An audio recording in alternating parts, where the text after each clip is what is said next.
Welcome to TMZ Live. It is wedding week for Taylor and Travis. For all of us, really. I mean, since we're all really. Well, for most of us. Yeah.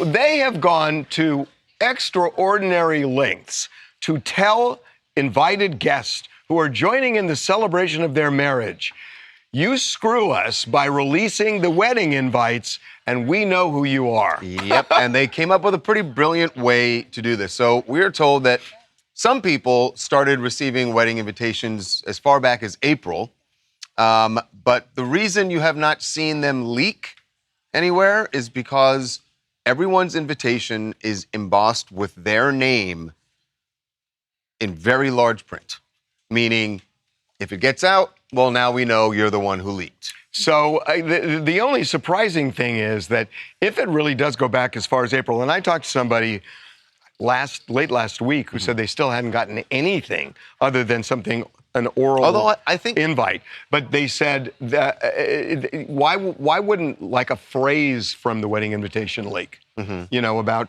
black tie or something like that. Why wouldn't a phrase leak?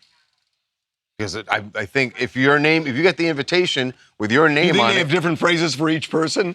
Would you put it? No. Would you put it past her? No, that's the thing. And I think everyone probably looks at it and they're like, all right, they're serious about not wanting this out. I'm just going to keep my mouth shut. And that's the only reason I could figure, because it's not normal to get a wedding invitation like that. And also, However, when you say, you know, why hasn't a phrase leaked? It could be very simple. It could be you're invited to the wedding of Taylor and Travis Kelce, and you know, prepare for the evening of July 3rd. It could really be super simple. But before July 3rd, we should say we didn't know it was July 3rd back in April, and so why? I don't know. It's just weird. It's just weird. The whole thing is weird. It does make sense because, you know, here as the media, if we're getting a screening of, let's say, like a movie, or we're getting like an advanced show or something, usually those also will have a watermark where it'll say like, you know, it'll say your name on it over and over and over. So I could see that easily being applied to this case on the invitation. And we don't know the theme of this invitation. We don't really know what it looks like, the colors, nothing. But usually the invite, the theme of that invite, plays a part into what the decor is going to be at Taylor's wedding, which, by the way, we have gotten. And we should say that this invitation, this is for July 3rd, the correct, Friday. the big wedding celebration. Event, right. Over 1,000 people are going to be there, which, by the way, we've gotten a little information about what the food is going to be like, which is always my favorite part. So we're hearing that there's going to be a bunch of little food stands. Taylor really put her personal touch on the food. You would think someone so rich doesn't need to let the professionals handle it. No, she wanted her favorite restaurants to have a place at her wedding. And we're told that she's handpicked special restaurants that she's gone to over the years. You know, it could be like a cookie from this Italian place, so she's getting or dishes pasta from this. different Dishes from different places. There's going to be little stands with all of her different foods, and that's going to be provided to the guests there at the wedding. What about Travis's favorites? Yeah, I mean, what about Travis him? get a say in any of this?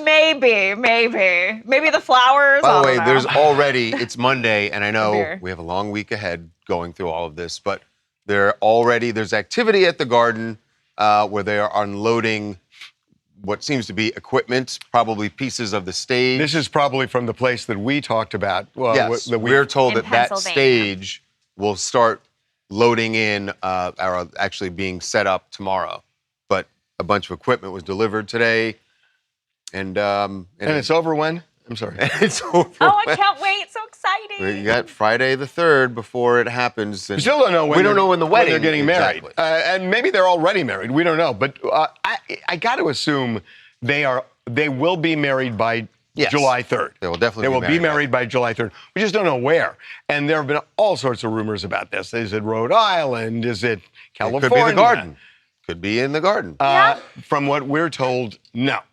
But maybe it is. I mean, who knows? You can't tell what she's putting out there as. If you do leak it, does that mean your invite goes away?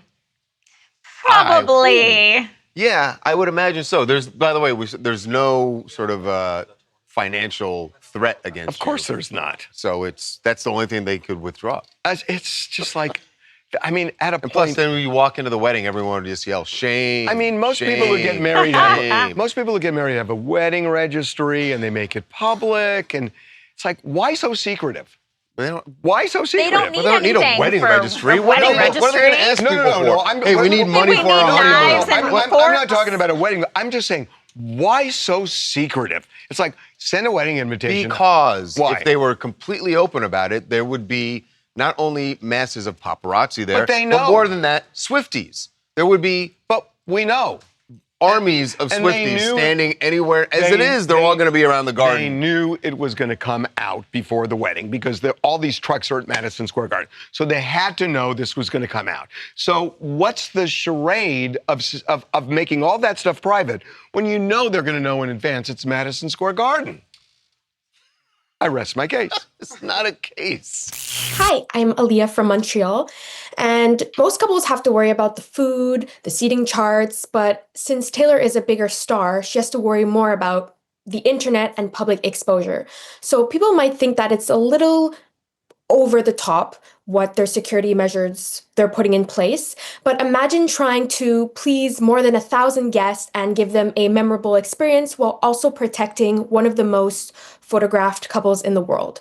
So to me, it's understandable while they're taking every single precaution that they can. Okay. There you go. See? That's why. Okay. The America 250 celebration is officially in full swing, and I'm not sure it's at least started the way President Trump expected it to. The America 250, the America's State Fair, that's going down in D.C. This was opening weekend. It wasn't quite that exciting. In fact, this promotional video shows you all the things that are going on. It looks like there are millions of people there. But when you're actually there this weekend, it was sparse. Very sparse. Part of it, we should say, is weather was not great. I also think that it's early to think that. I understand that they started it a week before, but most people are working this week. Okay, fast forward 5 days. Is it going to be packed? There'll be more people. Is it going to be packed? There'll be more people than that. That guy might have to choose his nap spot a little bit. I mean, but the trigger to this. The lawn looks amazing. Did you see that lawn? But that's the thing. It's all of these renovations that have become political now that I think there are a lot of people who aren't going to go because it's more of a political protest than a birthday. That they feel like it is. But you know who this is most embarrassing to is the man who cares about crowd size the most, the president. He is hosting all of this in D.C. He expects large crowds wherever he goes. He wants rallies, all this kind of stuff. And he's got to see the empty fields and a Ferris wheel. This is embarrassing. I just think that his critics should hold off on saying, oh, he failed again, or let's see what happens on the 4th of July. I think you're right. I think the weather will hold up. It'll be a little bit better, but I still think that these pictures and images have to rank. We've seen what happened with the reflecting pond, and it probably was either not done well or they drove the presidential motorcade over it and screwed it up or whatever. Would you trust the Ferris wheel? I'm actually serious. You're going to go in that Ferris wheel? I have a hard time trusting Ferris wheels anywhere I go. I'm serious. It does look old-fashioned. That does not look like the Why London do I feel like anything. this thing's going to stall at some point? It's totally fine. There were no issues with the rides. That's not it. They're not getting used that much because there aren't that many people And there. it's rainy. It looks old. It's got the colonial draping. But I think, look, your point about all the renovations and whether it's political, there is someone who views it that way. Not shockingly, former President Joe Biden. He was speaking in Maryland over the weekend and had some choice words for his successor's changes around town.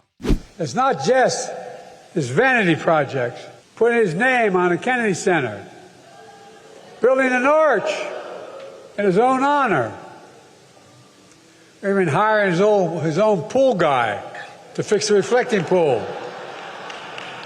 Whoa, what a loser. Reflecting pool reflects something even worse than the narcissism and incompetence at the core of this administration. It's the corruption the corruption, the brazen, blatant corruption. Corruption on a scale never seen before in American history in any administration. I'm sorry. I'm going to say this because Joe Biden really had a remarkable career and was a fierce member of the Senate for many, many years, was one of the youngest senators ever.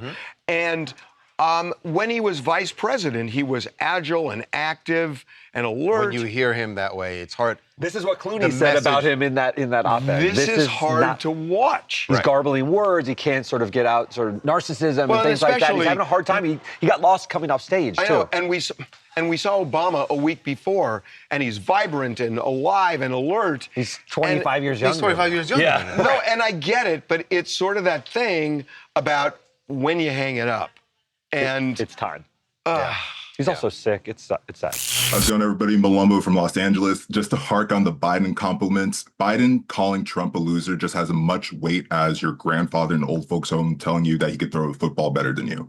Not saying that I love Trump, but the state fair, everything from the Vanity Project just lays bare every contradiction this country has been slowly showing. And 2 out of 3 Americans already think our democracy is failing. And I may have to join them because I definitely didn't vote for this. God, there's something I want to talk about, but it's going to get too.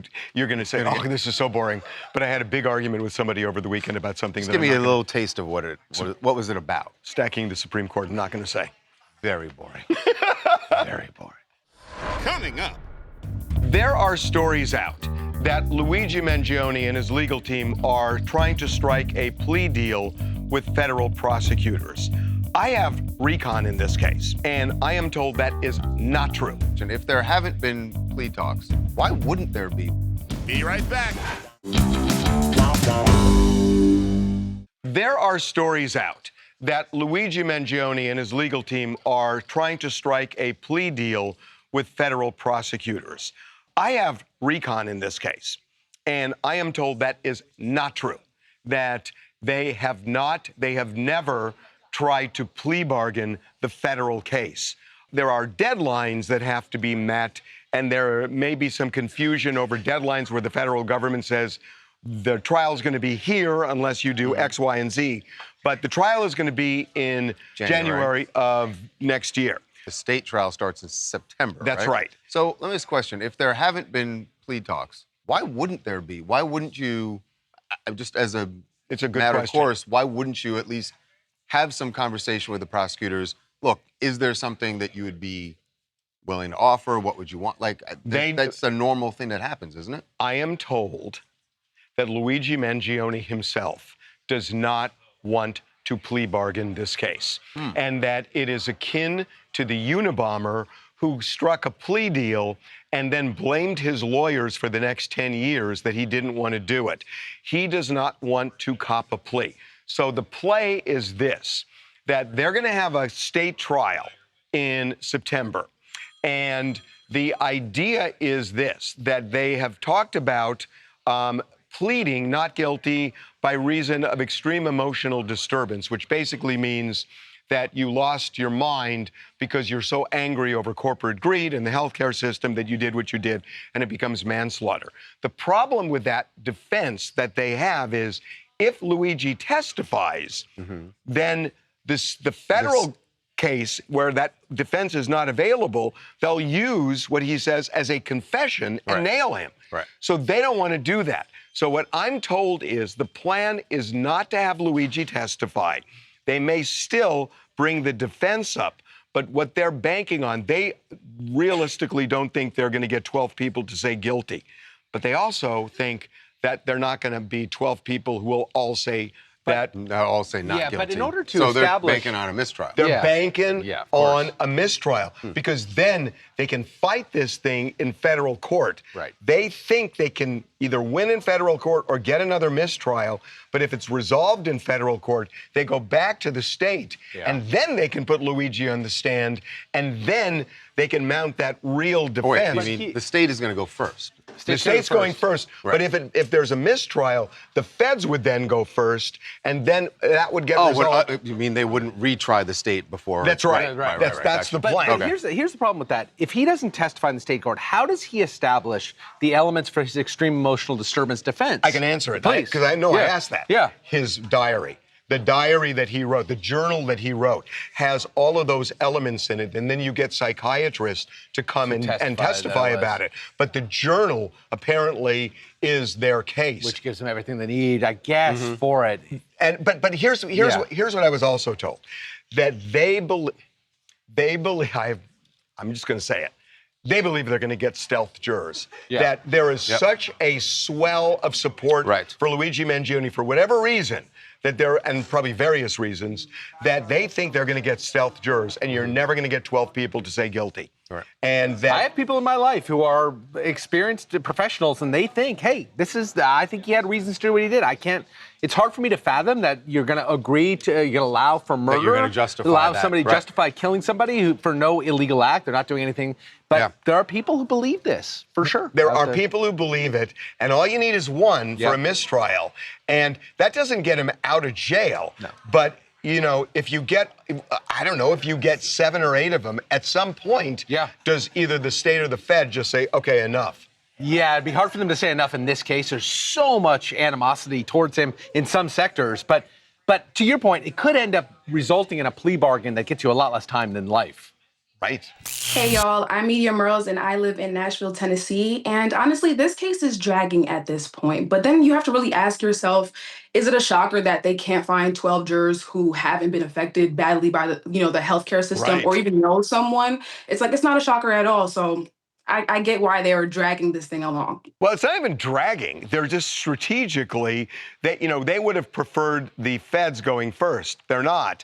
But now they got to play. So the leverage for prosecutors, or leverage for Luigi's people going to the prosecutors, is you're not going to get a jury that's going to convict him. You're not going to get a unanimous verdict. So what do you got? But they think they will. I mean, they think they can prove, look, he did it. Yeah. Now, the issue is, are there going to be people say, yeah, but? Tom Sandoval and Victoria Lee Robinson just can't quit each other. I mean, even though the police say they have to, because of a restraining order. But this weekend, they were both back at the house where, remember, Tom basically had Victoria and her dad kicked out of the house. She was arrested. Restrained. She got arrested the night of this particular fight here, where you see Tom shove Dad after Dad shoved him. And then there was a hole punched in a door and the whole thing, and Victoria allegedly hit Tom. So that's why they have to move out. This weekend, both ended up at the house because she was trying to get stuff out. And, well, they got too close, and that's when the police got called. I hate you. Just like all of your ex-girlfriends, nobody likes you. Victoria and her father were just issued in a immediate move-out order and restraining order. So are you here to make sure they leave? Yeah, the police are here to make sure that. Oh, so you brought the police with you? Yes. The thing about this is that It looked like he was taking some of his stuff. There's I don't know, it's his or hers. There's so much fake stuff going on with reality TV. And this is refreshing in a way? Because it's real. I mean, you feel it with him. It is real. Yeah, but also it's real. There are no cameras there. Like, yes, it is real. There is a camera there. I know, but there's no reality show cameras there. Yeah, so, but he'll take TMZ. Yeah. and as we talked about, I mean, this is just a small glimpse of how chaotic their relationship has been. And I've asked people close to them, because they keep saying, this was toxic. It was toxic for months, over a year. And I'm like, well, why would they stay with each other? Why would he stay with her? And they kept saying they'd make up, they'd get back together. I think Tom is also, one person that I spoke to said, he's been through all that stuff that he went through with Ariana and the show and all the cast members, and he lost friends over it. So I think he's just kind of like gaining friends with this one. Well, I think he's just like a lonely guy. I mean, there's a lot of people that cut him off after everything that happened with Ariana, and I think he felt comfort. He needs to be alone for a while. You can hear Victoria referencing the Ariana. Correct. Like, just like all your other exes. Everyone hates you. Everyone hates you. God, he needs. Not the ukulele. Not the ukulele. You think that's his or hers? It's his. I think that's his stuff he's getting. Well, why is he taking his stuff out? It's his house. I don't understand Yeah, this. I don't understand it. It's his house. Is he staying somewhere else while they get out? No, so what I was told was they only had 2 hours to get out from when they were served. There was a lot of stuff that she was not able to get out of the house because the police were like, okay, your 2-hour window's up. Right. We know that she tried to go back to the house and they both called the police. She drove back to the neighborhood, said, I'm going to try to get more items. And they said, you can't. This is a move-out order. But whose stuff is that he's putting in the car there and then driving away? Personally, I mean, he is obviously a musician, so, right, the guitar. Yeah. Maybe it was a situation of he's just like, get out. This is the least of their problems. Yeah. Whose guitar is that? Hi, I'm Sarah from Atlanta, Georgia. I think this relationship between Tom Sandoval and Victoria Lee Robinson has become a really toxic cycle. You think? Where they're both, they're both feeding into the drama, but they both love it. Fans of Vanderpump Rules have seen Tom be very focused on controlling how the public perceives him. And I don't think the situation is any different with him trying to stay in the headlines and shape the narrative that he might be more of a victim here than maybe she is. But at this point, I think we all see that it's very unhealthy, especially after Victoria and the surveillance footage of Tom shoving her dad. The best thing she can do is just totally separate herself from Tom and not kind of give him that attention as quickly as possible. I think that's the best situation for her to kind of take that narrative back. Also, it's crazy that she shows up without police or anything to pick stuff up, thinking that, oh, this will go well. That'll go well. Coming up. The FBI believes absolutely 100% that the ransom note that was sent to 2 Tucson television stations and us, and the second one that was sent to a Tucson television station, that was from the kidnappers, and they believe that ransom note is legit. Be right back. TMZ's got every freaking thing. Big celebs, big stories, big events. Donnell Rawlings took TMZ DC on a city tour. You know what the irony of this is? A black man takes a white person to the White House. It's TMZ. Pima County Sheriff Chris Nanos is weighing in on whether or not there are actually Can any... I stop you? Uh-huh. He looks like Rusty Burrell in the People's Court, and that backdrop is the exact same thing as the People's Court. It just is. You having flashbacks? Yeah. Wow. Anyway, yeah, not Rusty. Shout out to Rusty. But it is Sheriff Chris Nanos, and he's weighing in on whether or not there are actually any developments in the search for Nancy Guthrie. You know, of course, came out last week that the second letter revealed that Nancy had passed away. And then the other thing last week was the letter we got, the demand letter for 1 Bitcoin, and in exchange, this person would give up the location of a cell phone. And a short video. And that has a short video showing Nancy on what they described as her last day. So, with all those developments last week and everybody talking about it, the sheriff decided that he needed to put his 2 cents in about what's actually happening here. I think the FBI has done a number of arrests for false or fake ransom notes. It's a shame that happens, but I think we're looking at another one of those today with what's been reported, but we'll let the FBI do their work. It is a shame that these type of events occur. People have great interest, and that's good because it helps us, but then it really gets abused, and people who call in fake ransom notes, people who claim for the sake of media and the family, they get out and disturb, in this case, an entire neighborhood. Well, he disturbed the crime scene, number one. So that's number one. And he's taken a lot of criticism, I think justified, that he screwed this up. The FBI believes, and frankly, I think they're right, but they believe that the 2 ransom notes, we're not talking about the guy who says, but he says the ransom notes are fake. They believe absolutely 100% that the ransom note that was sent to 2 Tucson television stations and us, and the second one that was sent to a Tucson television station, that was from the kidnappers, and they believe that ransom note is legit. Correct. That's not what he's talking about. He's basically saying, he keeps saying the ransom person who wrote to us, that's what he was asked about, he thinks that person is not legit and that they are trying to lead And I don't officials know. on a wild goose He may or chase. may not be right, but he keeps saying ransom note, and that's not a ransom note. So he's got the lingo wrong here. But beyond that, look, the FBI has these notes that we got, and they are pursuing it. I don't think to his point, they could be pursuing it because they do think that this is someone who is impersonating. They think it might be real. Right. That's the best I can say, is they think it might be real. They are not co-signing, because if they knew it was real, they'd pay the money. Right. They'd pay the money. Which is what makes me think there's a chance that that he's right, that they are pursuing this person, but because they want to charge them for putting fake information out there. Based on what I know, that's not the reason they're spending all this time. They want to know if this guy can lead them to the kidnapper. Yeah. Hi, I'm Tanya from Quebec. The way that I feel is that every note that comes out is like everybody's on the edge saying, okay, is this it? Are we going to get the answer? So especially imagine the family, how they're feeling every time this comes out. Yeah. And then I'm thinking all of the time, resources, money that they're spending on this investigation is now directed towards finding out if the note is real or not. Yeah. Yeah. I mean, I think they're doing both. I think they're chasing down other leads as well.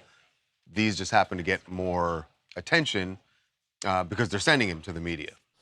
Coming up. Was it all worth it?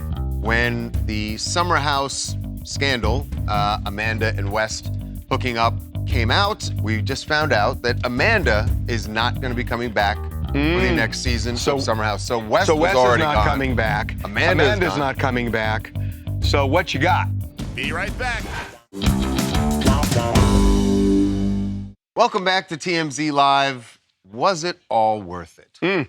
When the Summer House scandal, Amanda and West hooking up, came out, all the talk was about girl code and that Amanda had broken girl code because she was dating West, who used to date her best friend Sierra.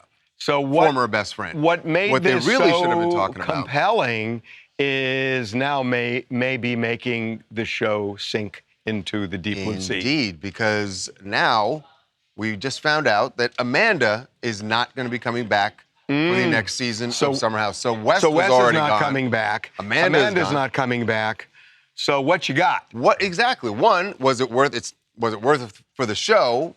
And was it worth it for them? And now they're kind of out of a job. And now that Wes and Amanda are gone, Sierra, who's now got gigs on other shows, may say, well, I don't want to be in a show that's sinking, so maybe I'll bail too. So Amanda is still on, which show is it, Jonah? Oh, In the City. In the that City, a spin-off? Charles. Spin-off of Come Summer on. House. You know about In the City, right? man. Yeah. In the City. Clearly. I have to agree with you, Harvey. I mean, when we did the story that West wasn't coming out, I was like, okay, there'll still be a show. Like, West was only there for 2 seasons. I told you. I agree that was, or I disagreed with you with that. West wasn't that big of a character. But I agree with you on Amanda's front, because she was there since the beginning. So who's left?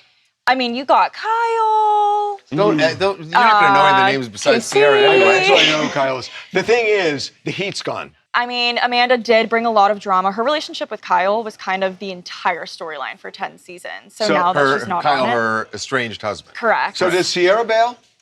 I think Sierra's going to have a lot of opportunities. She'll probably come in and out, but I don't think she'll be full-time. What do they why got? don't Sierra and Kyle hook up?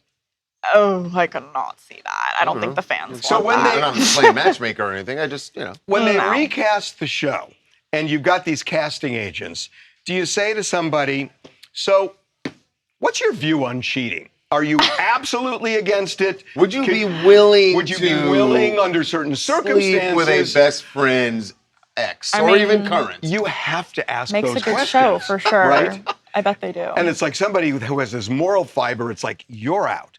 You're out. I don't know. They don't fans need will HR still on watch. that set. There is no HR. Hey, what's going on, everybody? It's OVL St. Pete, Florida. What do you guys think about the whole cheating aspect of it? And did she break girl code? Will she still be there or around for the next season? I mean, to me, I think Amanda is an important character. Girl code is stupid, number one. Girl code is not stupid. the thing. They're not getting paychecks now. Yeah. I mean, girl code They're costing each other money now.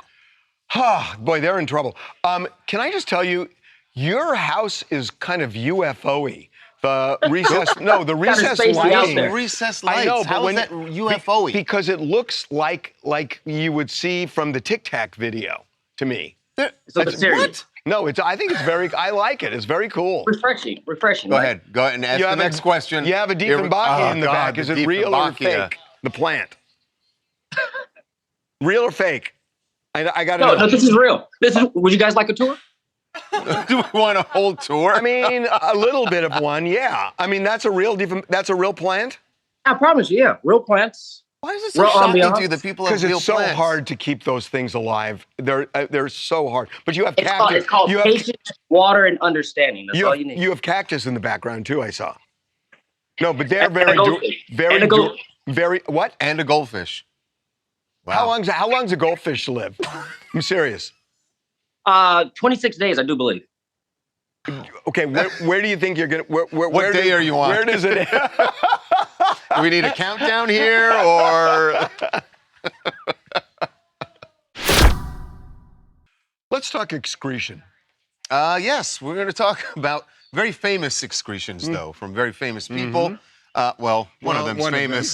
The other was there to watch someone famous. So Harry Styles, performing in London right now. He's got a few shows at Wembley. And Friday night, there were people very concerned for his health, partially because of the heat wave that's been going on over in Europe. Brutal. But he pulled off one of his signature moves. Now, I did not realize that Harry Styles did something called the whale on the regular at his shows. But he did this move on Friday night and then ended up collapsing. We found out. Drinks water and then spits it up. It's supposed to look like a whale's blowhole, I guess. But it went down the wrong pipe. Yeah, if you're going to pull this stunt, I would imagine this could happen from time to time.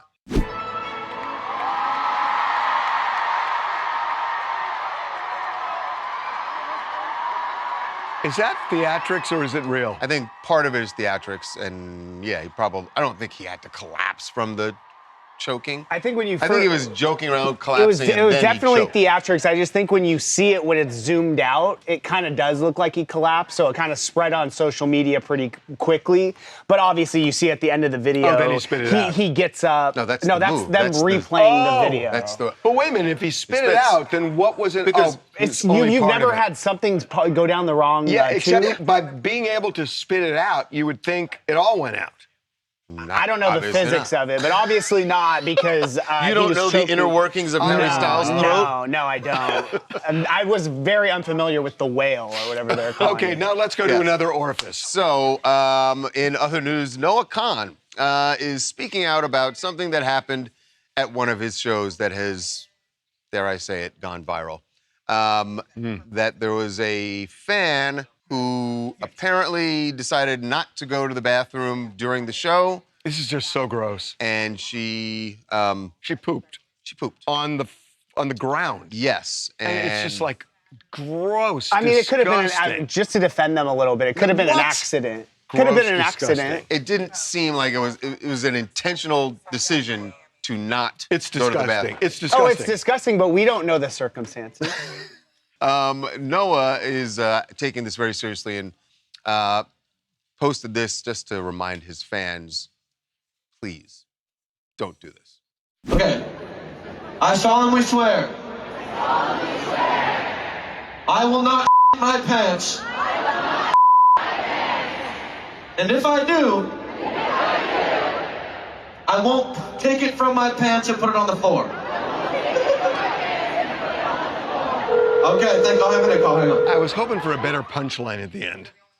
Yeah, he did say I actually something think about his tweet was better. The I tweet forgot was better, exactly right. what his tweet was, but his tweet was funnier about like that there's some attendee who has the a people have to 1,000 clean yards. this Oh, up. here it is. Yeah, you got to understand. There's a venue worker out there with a 1,000-yard stare after having to deal with Yeah, that. now that's good. Exactly.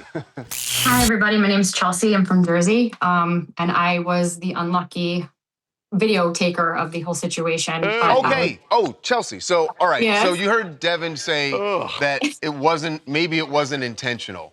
From what you saw, did this person intentionally poop in her seat? So what happened was after my video went viral, because I was sitting in front of her and she ended, so rewind.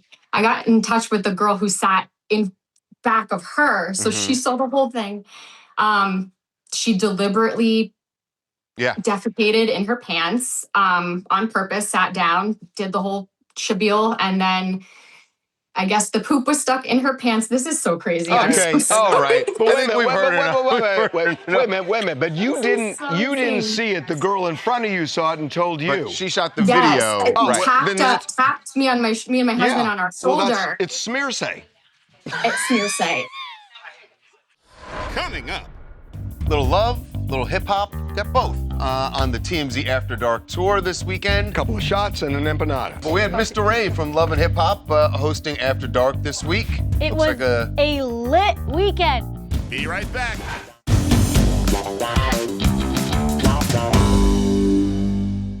Little love, little hip hop, got both on the TMZ After Dark tour this weekend. Couple of shots and an empanada. Always shots. Not an After Dark. Empanadas are optional. Right. That sounds like a that's the brunch yummy you're for thinking. nighttime. Right. So we got so many experiences. Yeah, but we had Mr. Ray from Love and Hip Hop hosting After Dark this week. It Looks was like a lit weekend. We should just explain for people who don't know. Okay. Our tour bus. Different experience. Our tour bus goes all around Hollywood and West Hollywood. We have a celebrity host. We've got a DJ on the bus. We stop at bars. You get free shots. You ride a bull at the Saddle Ranch. It's an awesome party. What club were we just at where I Yeah, saw so that's Mr. Ray on the from pole? the Saddle Ranch. When he was on the pole? Oh, the pole is from Beaches WeHo. We that's love Beaches. Beaches. All right. We Beaches is- All right. Yeah, every time we're at Beaches, there's like a whole stage that our passengers can just go on the pole, dance. And I will say there's this new nightclub that opened in West Hollywood called Sweetwater, and they saw our bus and they wanted a part of it on Saturday. And they're like, come in, like just come in. We want to treat you guys. You're part of TMZ. Sweetwater? Yeah, Sweetwater. And they gave us a drag cool? show. It was awesome. It was like so like roaring that. 20s vibes. I feel like I'm we're telling bringing you. back nightlife. We are bringing nightlife back to LA. This is the Doing roaring our 20s. little City part. officials have tried to ruin this city, and we're trying to save it. After Dark. Okay, every weekend we put polls up on the website to see how you feel about things that happened last week. We did it this weekend. Here are the results. Alana booted from Love Island over the N-word. Yep, she's got to go or she got screwed. She was using the word. She was singing a song Yeah, they're gonna in an old video. Oh, I don't know what they're going to do. I don't know which way they're going to go. 71% she's gotta go. got to go. Okay, next. Who you got? Team Sandoval or Team Victoria and her dad? You know, fair is fair here. This should be Team Sandoval, I mean, although it's not going to be. Dad, because they don't like Dad him. shoved Tom first, but Tom is seen as the villain. Tom They're should- going to go Victoria. It's wrong. Just, you guys are wrong. Okay, next. Bigger presidential scandal, Trump's January 6th impeachment or Nixon's Watergate Our impeachment. vice president says They're equivalent. which one? I don't know. I don't know You're what going they're to go gonna Nixon. say. Wow. Huh. Well, you know what? I get it. Yes. Fresher. Okay. Fresher in the mind. And more. There's other things. Last And one. And other things. The reflecting pool damage caused by I vandals. want to see what you guys say. Or poor pool installation. Or it could be a presidential motorcade driving on it. But here is the result. Yeah. Poor installation. I mean, come they on. believe our experts that But we had on. 26% say vandals. Wow. Go figure. Coming up. We have an update for you from the State Fair. Dr. Oz was there. And it's because there's tons of people here. It's a huge space, and it's just going to get more and more crowded as the week goes on. Be right back.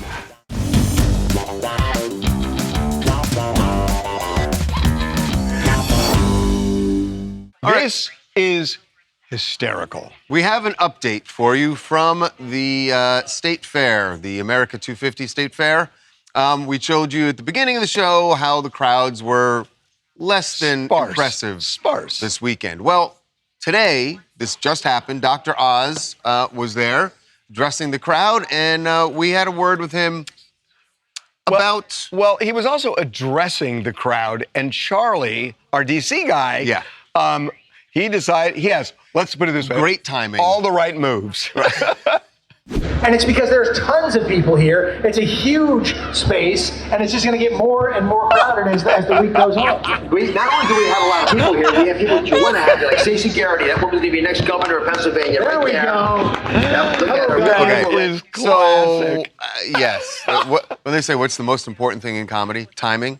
Well, the timing of swinging the camera around, as he's saying. But doing a 360 to that boot. there are tons of people here and there's lots of space, and That's he hysterical. predicts it will fill up. And so Oz probably had these pre-prepared remarks and not thinking. How do you adjust that when you're looking out and you can only see 30 Charlie, people? checkmate, Charlie. Okay, what else you guys want to talk about? Micaiah calling from Baltimore, Maryland, talking about Harry Styles. Harry is just like me when I'm trying to get out of work. There wasn't nothing wrong with him. He was just ready to go. Yeah, He continued the show after that. So I know, it was, but that could just be taking a break. It could almost be like, I need a break. Yes. I mean, it almost felt that way to me. Okay, one more. Rachel, Cleveland, Biden. Political feuds, I feel like, are so classically phony. Like, I agree Trump is a narcissist, but aren't they all? I mean, nothing ever really changes from administration to administration. At least that's my opinion. Yeah, I'm going to challenge you on that. Yeah, things do change. Sitting presidents, name a sitting president other than Trump that has built wants to build an ark, a ballroom after him. You know, name a sitting president who puts his name on everything. Although he says he didn't do the airport. Name a sitting president other than Trump. I can't name one, but Exactly. I still think they're all narcissists. Well, they may be. In different ways. No. Yeah. To run for president, you've got to have an ego the size of Madison Square Garden. But that doesn't mean that they act that way in terms of what they do in office. Shouldn't affect creating their monuments. Policy changes. Yeah, I mean, and look, you can agree and you can disagree with Trump's policies, but you know, if the idea is he feels like a builder again because he loved having his name on things in New York. Yes, and New York, Chicago, Vegas, wherever he is. Yes. And always he have happens his to name be, there. and he happens to Now be he's in D.C., so he's doing the he's same like, thing. what's wrong with the skyline? Where's my name? I don't see it anywhere. Coming up. Big premiere for the new Despicable Me movie, Minions and Monsters, and they had a fun little competition for fans. A little singing competition.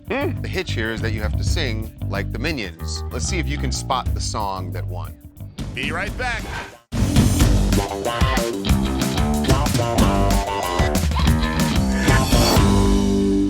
Big premiere for the new Despicable Me movie, Minions and Monsters, and they had a fun little competition for fans. A little singing competition. The hitch here is that you have to sing like the Minions. Let's see if you can spot the song that won.